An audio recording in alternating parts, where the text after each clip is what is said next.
y'all, and welcome to the Convos with Anita Santiago podcast. I am your host, Anita Santiago. Please like, share, review, and follow the podcast on all the major social media platforms. If you'd like to reach out to me about the show, ideas, suggestions, comments, you can email me at convoscws@gmail.com. Hey, I just want to say it's rough out here in these podcast streets. I mean, there have been so many hiccups since August. I really appreciate everyone who's hanging on in there with me as I work to get back on track and get the schedule a little bit more consistent. But life happens, and I just want to shout out to all of my podcasters, creatives, artists, people that are out there doing their thing. That, hey, when life happens, it happens, but don't stop. Don't quit. Come back at it. Keep going in, and you will get there. So I just wanted to give that word of encouragement. So what are we talking about today? Well, it's that time of the year. The holidays are rolling around. We're starting to see the decorations and the different celebrations. And this can be a really tough time for a lot of people. Last year, episode 52, uh, I did an episode on grief and navigating the holidays. And in that episode, talked about how those of us that are supporting people who are having a hard time with getting through the holidays, how we can support our loved ones, what we can do to help them navigate that time. Also in that episode, I spoke to those who are struggling through the holidays, giving some ideas of how to work with your grief to get through some really rough patches. So if you have a chance, go back and check out episode 52. In today's episode, I want to kind of expand on that concept of grieving through the holidays in the sense of how shared community grief or shared community trauma can compound what you may be experiencing individually, making getting through the holidays even harder. I think this is a timely topic because there are so many things that have happened that we witness as a community that can leave us with a sense of heaviness or unbelief, disbelief, and recognizing that that's a part of our grief is really important, because if we take it all into consideration, maybe we can develop a better strategy, a better way to navigate through times that are really hard. So when I say shared community trauma or shared community grief, I'm speaking of events that really hit us hard as a community. Hurricane Melissa just happened. We had the hurricane last year that affected the East Coast, North Carolina, Virginia, and those areas. We've had just in the last week this mother in Chicago who was going to pick her kids up from school, brutally assaulted by a group of young people. We've had wildfires and tornadoes and all kind of things. We've seen tragic events of people being unalived, blasted all over social media. And these types of, the exposure to these types of imagery and situations can produce a type of emotional stress, collective sadness, anger, frustration, as the community tries to come to grips with the reasons this event happened. Additionally, if you want to go a little deeper into that, different communities have different types of shared trauma as well. So we have like a broader sense, I'll use Hurricane Melissa, a broader sense where collectively we're shocked by the impact of this natural disaster. But then, like in Jamaica, where there was a lot of destruction, the community there is going to have a different type of community traumatic experience or community grief because their experience is different on the ground. So we have to understand that there are levels to the type of community traumas or grief that we experience. Now, on the other hand, our individual grief, or our individual grief is centered around those things that we feel individually, typically from loss. So we know that it's very hard to lose someone that you care about, a parent, a spouse, a child, a friend, cousin, aunt, uncle. Losing people that we love is very difficult, but there's other kind of losses too. Losing a pet, losing a job, losing your housing, losing a relationship, losing a position or a title. All of those things invoke different types of individual grief, but they can all be very impactful and put us in a space where the loss is very intense. And even when others are trying to support us, all we can see in the moment is that loss. And so when you combine these two things together, it can leave people feeling melancholy, or why celebrate when so much is going on? How can we celebrate when things are happening on a community level and an individual level? And that's where this sense of community grief can impact us. So a lot of times when there's something that happens in the community, there's this pressure to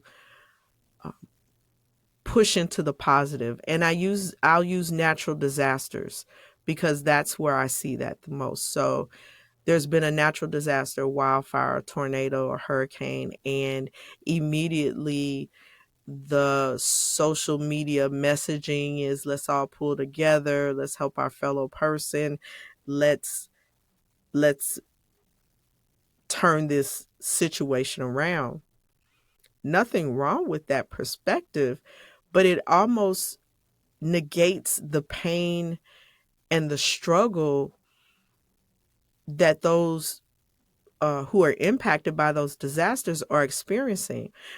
I mentioned in some of my episodes this concept of toxic positivity, where there's this expectation that if we put the good foot forward, then we can ignore the negative side. I've always had a problem with that concept. And I think that when we talk about these collective experiences, and specifically with natural disasters right now is what I'm speaking of, this sense to put the good foot forward overshadows the pain, the struggle of those communities as they try to rebuild, as people try to navigate whether or not their insurance coverage is going to be sufficient, where they're going to stay because their housing has been disrupted. So there can be this pressure to really, really move into a positive space way, way before the community is ready to do that. With other situations that involve people being harmed or hurt, there's a sense of outrage and anger for the moment, But what could linger is the fact that things are very frustrated. Things seem out of control. Why are these things happening? So again, we have to recognize that as we're navigating the holiday season where we may be dealing with our own individual grief, there's this other layer of community stuff that has impacted us that we may not even realize. So sometimes it can be hard to be in a celebratory mood. It's hard to get in the mood to feel good about decorating and gift giving and cooking and all the things that go along with the holiday seasons when we have all of these things going on that we may feel like are not being addressed or being changed. Um, how how natural disasters specifically can really impact the local community. So here in St. Louis, we had a devastating tornado that came through in May that destroyed large parts of the northern part of the city. So things that would normally occur in organizations or spaces in that part of the city may not be able to happen now because of the sheer amount of destruction. This is probably true of any community that's experienced extensive natural disasters. When we had the hurricane, I think it was Hurricane Helene last year, that impacted the East Coast, North Carolina, Virginia, um, just so much rain and devastation and highways washed out and roads washed out. Well, that changes the ability of those communities to do the types of celebrations that they would normally do during the holiday season. And again, what we're talking about is navigating through the holidays when so much seems to be heavy and so much seems to be hard to deal with. The focus on joy and cheer and giving and love and goodwill towards your fellow person are themes that we hear during the holiday season, but yet our actual experiences with loss and grief and community trauma may make those words very hard to get into.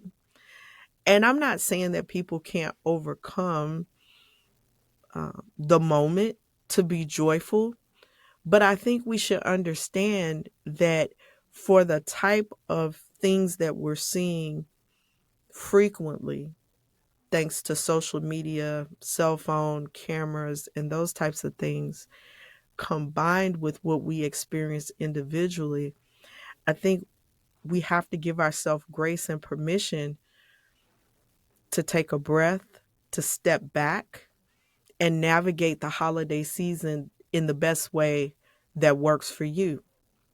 So it's okay to not feel like celebrating. It's okay to not feel like being cheerful and joyful. And if you don't feel that way, give yourself permission not to feel that way.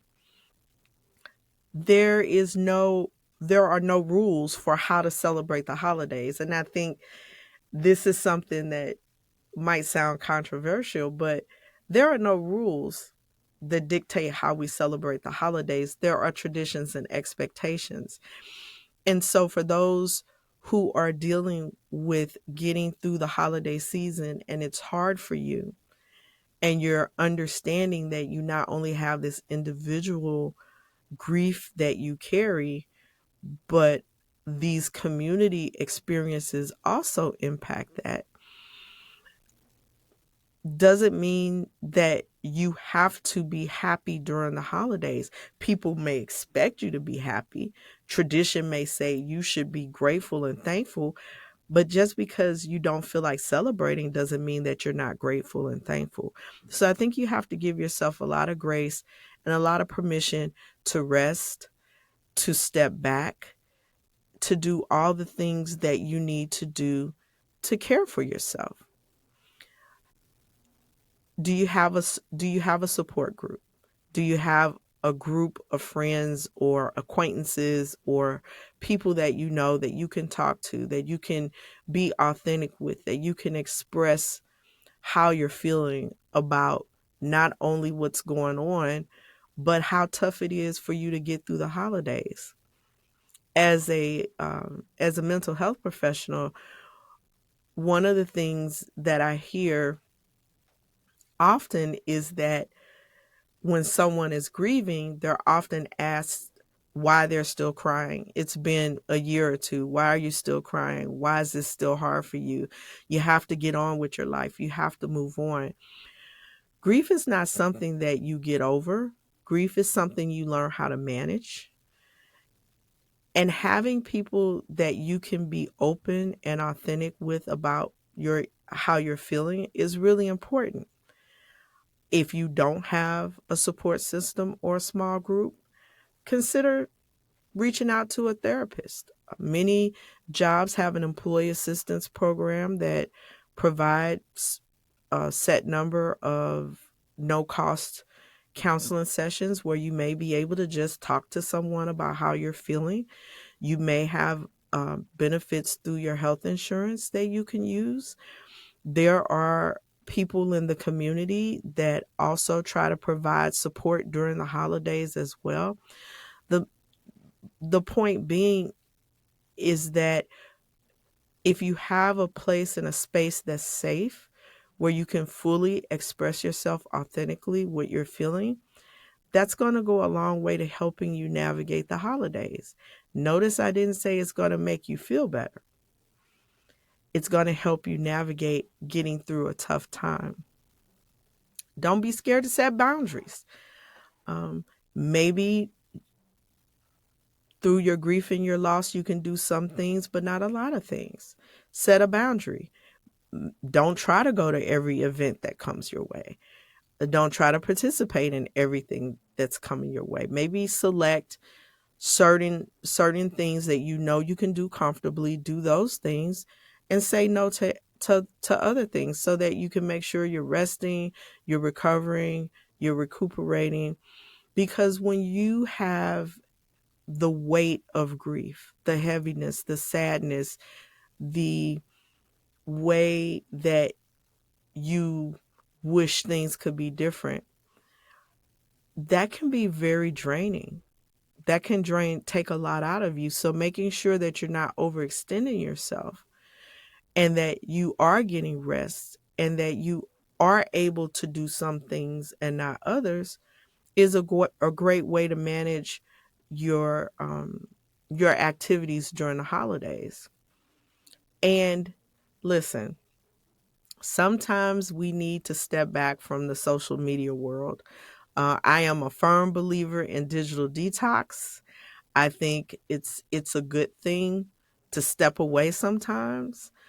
I have people that I follow that say, "Hey, I'm going to be off for the next 30 days, check in later," because you just may need to step away from all of that input of traumatic events that we're experiencing collectively and just give yourself a chance to just breathe. Big believer in stepping away from the social media world. And it's really hard with so many sites being visual. Instagram is visual. Pinterest is visual. TikTok is visual. So you're getting all the videos and you're getting these details that maybe 20 years ago when a story came out, we didn't see all that. We just read about it. But now you're seeing um, people being hurt and harmed and all kind of things. So stepping away from the trauma is, that comes through social media is a good thing. And also, if you're not feeling like being like the holiday spirit, then stepping away from social media can really relieve um, some of the worry and stress that comes along with, well, I should feel in this like I should feel more cheerful. I should feel happy and grateful and thankful, but I really don't. And now you're feeling guilty because you don't feel well. because you're getting all this messaging that you should be singing songs and, um, having hot chocolate and all that kind of stuff. Stepping away from the social media world can really, really do a lot to just take all of that off the table and help you ease through some of those really, really difficult times. Um, don't forget that if you're on the other side of this conversation, you've been exposed to community trauma and grief. You have your own individual grief, but you're doing okay. You're doing well. You're not struggling through the holiday season.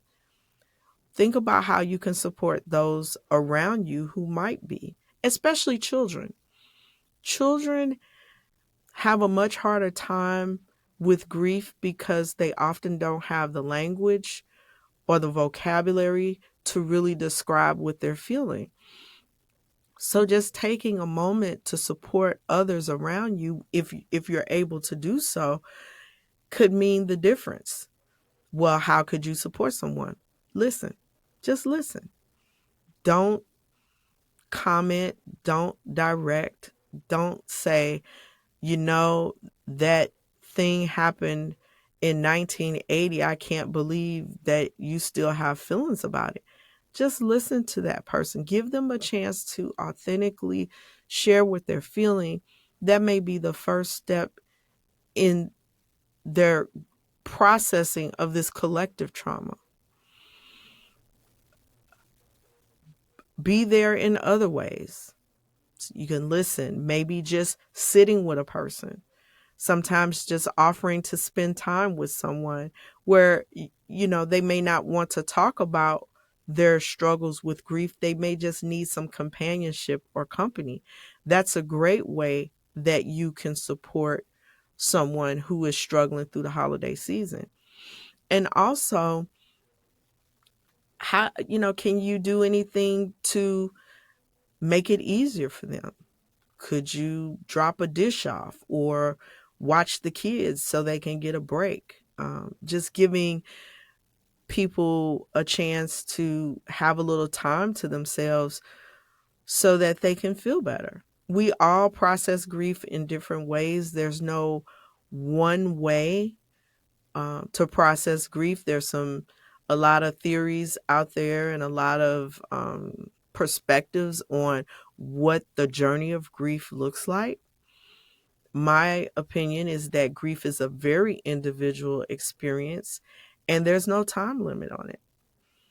So if you can be there for someone and help them along, help them get through this season by being there, running a few errands, dropping a gift card off or something like that, that would probably go a long way to supporting them.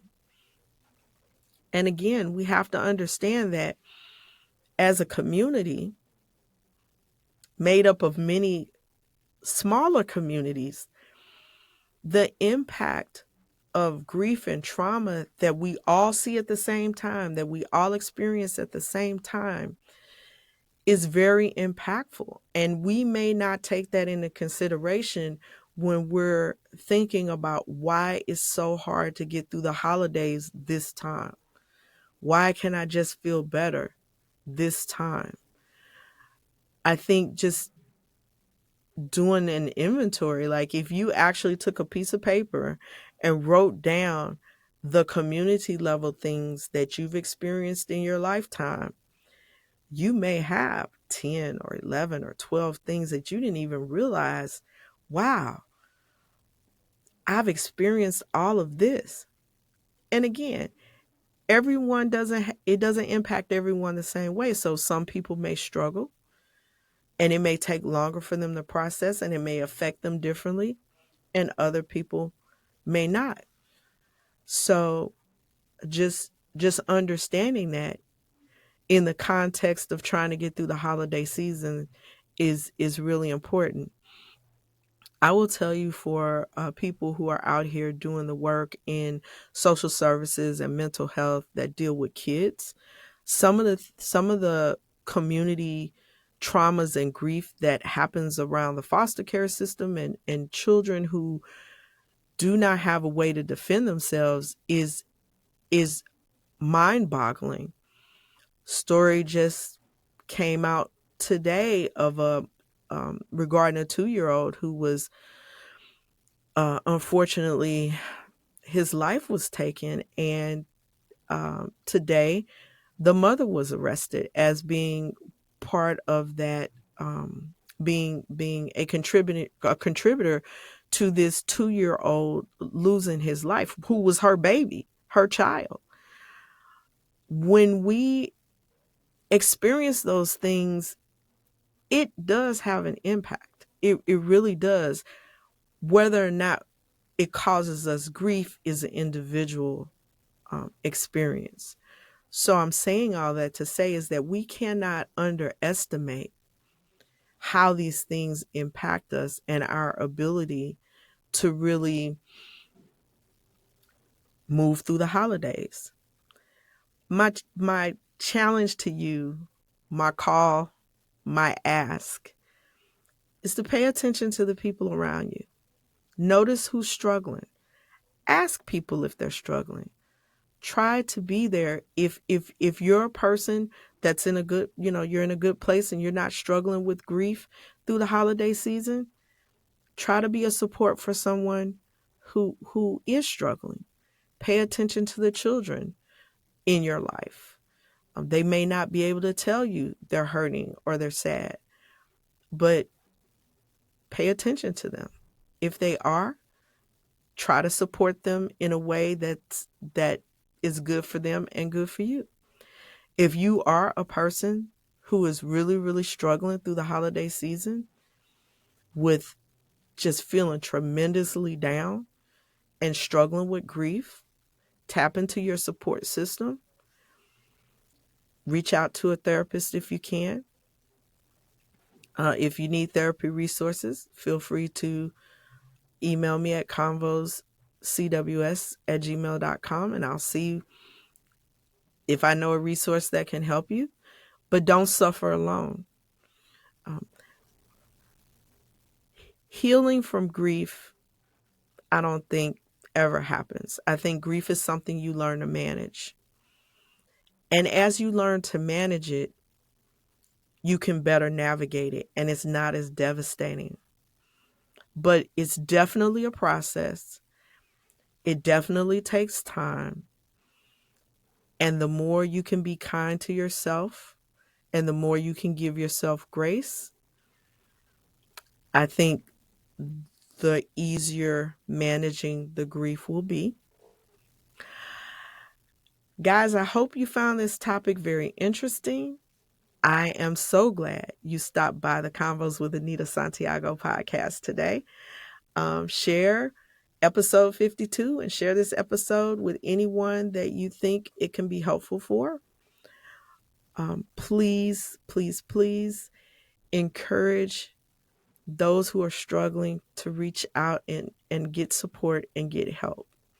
We can make a difference. We can make a difference in the circles that we operate in by just taking a moment and caring and being supportive. So again, thank you guys for stopping by the Convos with Anita Santiago podcast. Please like, share, follow, review, and subscribe to the podcast pages on all social media platforms. And until we meet again, happy listening.